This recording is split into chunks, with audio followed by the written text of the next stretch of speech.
আসসালামু আলাইকুম।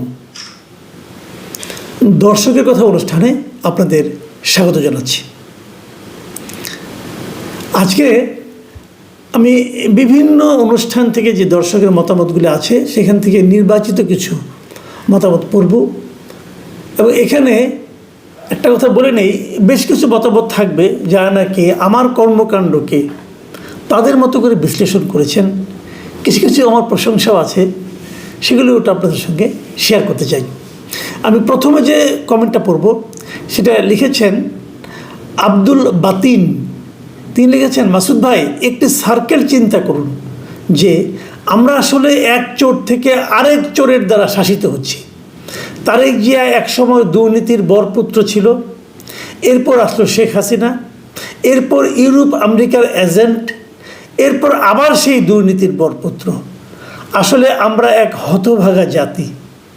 আমরা এতই দুর্ভাগ্য জাতি যে আমাদের নেতারা তাদের কৃতকর্মের জন্য দুঃখ প্রকাশ না করে আবার শাসকের চেয়ারে বসতে চায় এবং বসে যায়। এটা নিয়ে আমার আর কোনো কমেন্টের মনে হয় দরকার নেই। জাহাঙ্গীর আলম লিখেছেন, ইউনূস অবশ্যই একটি বাজে নির্বাচন করার অপচেষ্টা চালাচ্ছে।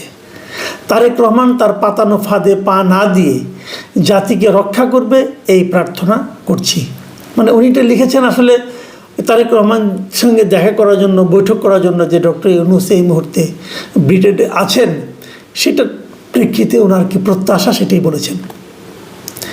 সবুজ খান লিখেছেন, মাসুদ ভাই আপনার ভিডিও আমরা চায়ের দোকানে বসে সবাই মিলে উপভোগ করি।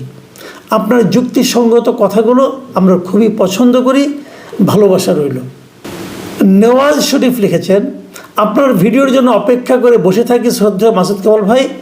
এই বাংলাদেশে 5 তারিখের পর আপনি একজন যিনি সাধারণ জনগণের কথা বলেন, অসংখ্য ধন্যবাদ আপনাকে। এমডি খলিলুর রহমান লিখেছেন, মাসুদ ভাই আপনি সদর্পে চালিয়ে যান, আপনার প্রতিটি কন্টেন্ট দেশ ও জাতির কল্যাণে নিবেদিত। পিনাকির হুমকি তুচ্ছ জ্ঞান করে যে সামনের দিকে এগিয়ে যায় সেরকম অকুতভয় দুঃসাহসী সাংবাদিকতাকে স্যালুট জানাই। আসাদ জামান লিখেছেন, আসসালামু আলাইকুম। অতীতে দেখছি আপনি বরাবরই আওয়ামী লীগের সমালোচনা করছেন। তখন ভাবতাম হয়তো আপনি বিএনপি করতেন। এখন দেখছি বর্তমান সরকারের আপনি সমালোচনা করেন। মনে হচ্ছে আপনি আওয়ামী লীগের সাপোর্ট করেন। কিন্তু আমি আপনার অনেক কন্টেন্ট শুনেছি এবং আমি দেখলাম যে আপনি আসলে ভয় ভীতিকে ঊর্ধ্বে রেখে এই কাজটি করেন এবং আমি আশা করি হয়তো কাজটি চলমান থাকবে। আপনার এই সর্বদলীয় সমালোচনা আমার কাছে খুবই ভালো লাগে। আপনার জন্য অনেক দোয়া রইল, ভালো থাকবেন।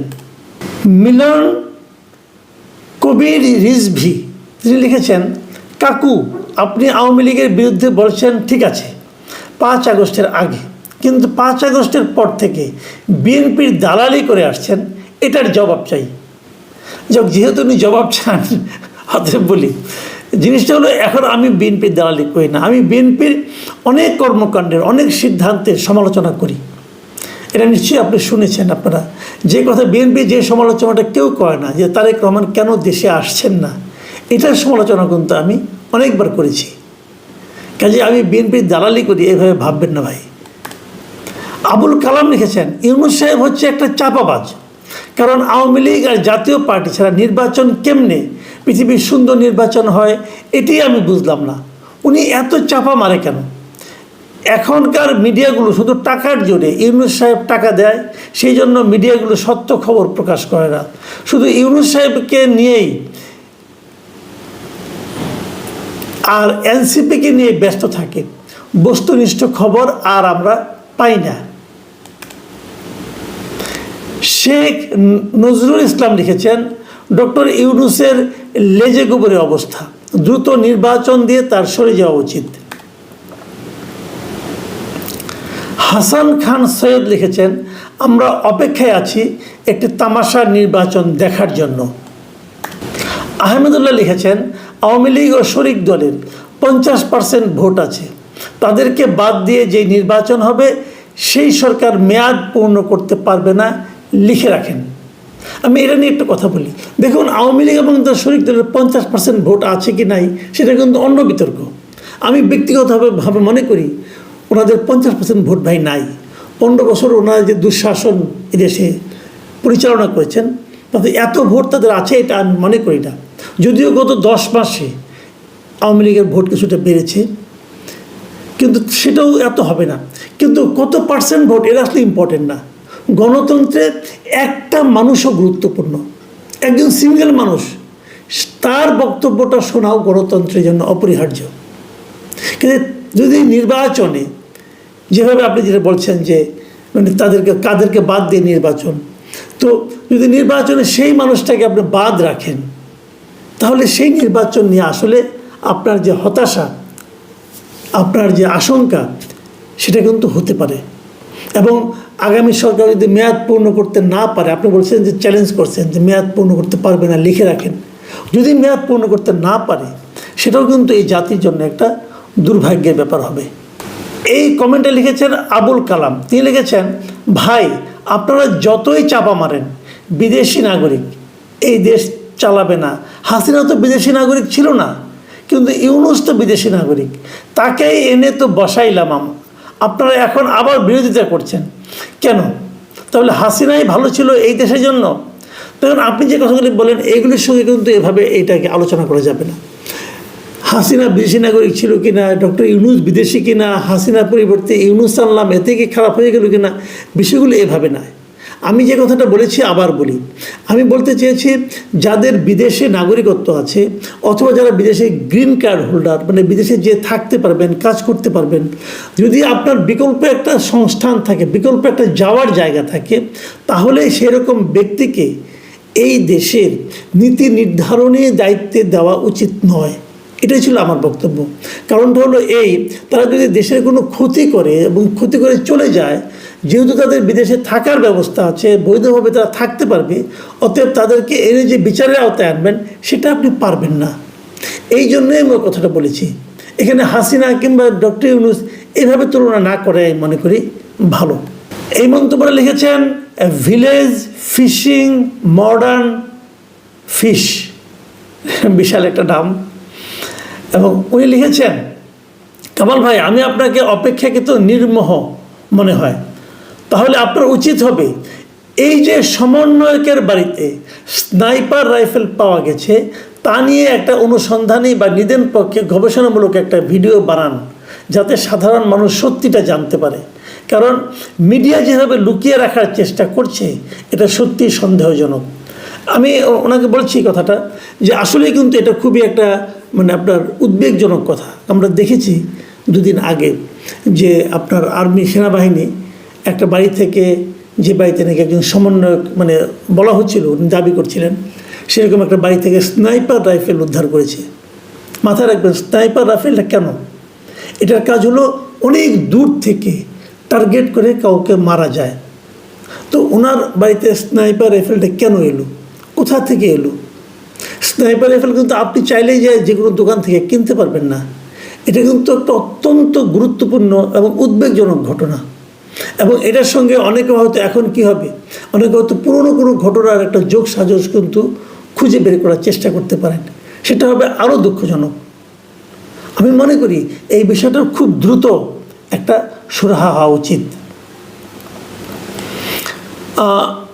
এটাই শেষ মন্তব্য। এটা লিখেছেন মোহাম্মদ গোলাপ মিয়া। তিনি লিখেছেন, মাসুদ কামাল ভাই আমি মনে করি যে আপনি একমাত্র লোক যে সবসময় সত্যি কথা তুলে ধরেন, কিন্তু একটি সত্যি তুলে ধরেননি আপনি, সেটা হলো সাব্বিরকে নিয়ে আপনি একটা কন্টেন্ট করেননি।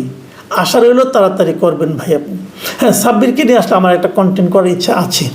সাব্বির হলো এস এ সাব্বির নামে একজন ইউটিউবার, ইয়াং ইউটিউবার, এবং উনি অত্যন্ত ভালোভাবে বলেন কথা। কিন্তু 2 মাস আগে গত এপ্রিলে তাকে তুলে নিয়ে যাওয়া হয়, পুলিশ তার বিরুদ্ধে বাদী হয়ে মামলা করে, এবং সেই মামলায় বলা হয় সে নাকি তার কন্টেন্টে রাষ্ট্রবিরোধী এবং সমাজে অস্থিতিশীল পরিস্থিতি তৈরি করা যায় এই ধরনের কথা উল্লেখ করে মানুষকে বিভ্রান্ত করার চেষ্টা করেছে।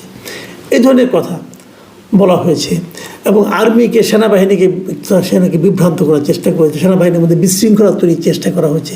এই ধরনের অভিযোগও কিন্তু সাব্বিরের কন্টেন্টে নাকি আছে বলে মামলার এজাহারে উল্লেখ করা হয়েছে। আমি সাব্বিরের বেশ কয়েকটা কন্টেন্ট দেখেছি। আমি যে কটা দেখেছি তার মধ্যে আমি এমন কিছু পাইনি। আমি যে কটা দেখেছি সেখানে আমাকে সাব্বিরের কথাগুলো খুবই লজিক্যাল মনে হয়েছে। যা হোক, তারপরে হয়তো কোথাও থাকতে পারে, আমি জানি না, আমি আরও অনুসন্ধান করার চেষ্টা করব। কিন্তু আমার কথা হলো কি, আমাদের এখানে কি সেনাবাহিনীর মধ্যে এক ধরনের অস্থিরতা তৈরি করার জন্য আরও অনেক ইউটিউবার কাজ করছে না? যেমন বিদেশে থেকে আমি নাম ধরেই বলি, এই ইলিয়াস হোসেন অথবা পিনাকি ভট্টাচার্য, এরা কি সেনাবাহিনীর সেনাপ্রধানকে নিয়ে যা তা গালাগালি করছে না অশ্লীলভাবে? তো তাদের বিরুদ্ধে কী ধরনের মামলা হবে? তারা যদি দেশে আসে তাদেরকেও কি পুলিশ গ্রেপ্তার করবে? আমার তো মনে হয় করবে না। এই কারণে আমি যতদূর জানি এরা তো সরকার চালায়, বলা হয়ে থাকে তাদের কথা অনুযায়ী নাকি সরকার চলে। কথাগুলো সত্য মিথ্যা আমি জানি না, কিন্তু আমরা এটা দেখি তারা ওখান থেকে যেটা বলে সেটা বলে সরকারের কাজ সেইটাই করে। তারা উপদেষ্টা নিয়োগ করে। এই যে খলিল সাহেব নিয়োগ হয়েছেন, এতে পিনাকি সাহেবের কথা নিয়োগ হয়েছেন, পিনাকি সাহেব নিজেই দাবি করেছেন, খলিলকে নিয়োগ করার পর উনি যেভাবে প্রশংসা করেছেন। তো এগুলো তো বোঝাই যাচ্ছে। তাহলে তারা যখন ওই কাজগুলি করে, এই একই অপরাধ করে, তখন তাদের বিরুদ্ধে কি একই রকম ব্যবস্থা নেওয়া হবে? আমরা কিন্তু বিগত সরকারের আমরা দেখেছি, বিগত সরকার যাকে সাইজ করতে চাইতো এই প্রক্রিয়াতেই সাইজ করত। এবং আমরা ইদানিং এমন কথাও শুনি, এই সরকারের দায়িত্ববান 2-3 জন লোকের মৌখিক অভিযোগের ভিত্তিতেই নাকি এই SS সাব্বিরের বিরুদ্ধে এই ধরনের একটা মামলা করা হয়েছে। আমি জানি না প্রকৃত সত্যটা কী, তবে এ ব্যাপারে আমি একটা অনুসন্ধান করে আগামীতে যদি কিছু তথ্য পাই হয়তো আপনাদের সামনে তুলে ধরব। প্রিয় দর্শক, এখন এ পর্যন্তই। আল্লাহ হাফেজ।